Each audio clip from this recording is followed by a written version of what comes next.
দেশ বিদেশের বাছাই করা খবর নিয়ে সর্বদাই সত্য সন্ধানী এই নিউজ ভারত। রবিবারেও বৃষ্টির সতর্কতা রয়েছে কোচবিহার, মালদহ ও দক্ষিণ দিনাজপুর জেলাতে। দার্জিলিং থেকে মালদহ সব জেলাতেই বজ্রবিদ্যুৎ সহ হালকা থেকে মাঝারি বৃষ্টির সম্ভাবনা। অন্যদিকে কলকাতা সহ দক্ষিণবঙ্গের সব জেলাতেই বজ্রবিদ্যুৎ সহ হালকা থেকে মাঝারি বৃষ্টির সম্ভাবনা। বজ্রবিদ্যুৎ সহ বৃষ্টির সম্ভাবনা বেশি উত্তর ও দক্ষিণ 24 পরগনা, কলকাতা, হুগলি, পূর্ব বর্ধমান, নদিয়া, মুর্শিদাবাদ জেলাতে।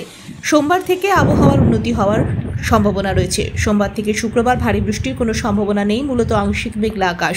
কোনো কোনো জায়গায় 2-1 পশলা বৃষ্টি হতে পারে। বজ্রবিদ্যুৎ সহ সামান্য হালকা বৃষ্টির সম্ভাবনা রয়েছে। আজ কলকাতা ও তার পার্শ্ববর্তী অঞ্চলে দিনের সর্বোচ্চ তাপমাত্রা 31 ডিগ্রি সেলসিয়াস, সর্বনিম্ন 26 ডিগ্রি সেলসিয়াস। বাতাসে আপেক্ষিক আর্দ্রতার পরিমাণ 77%।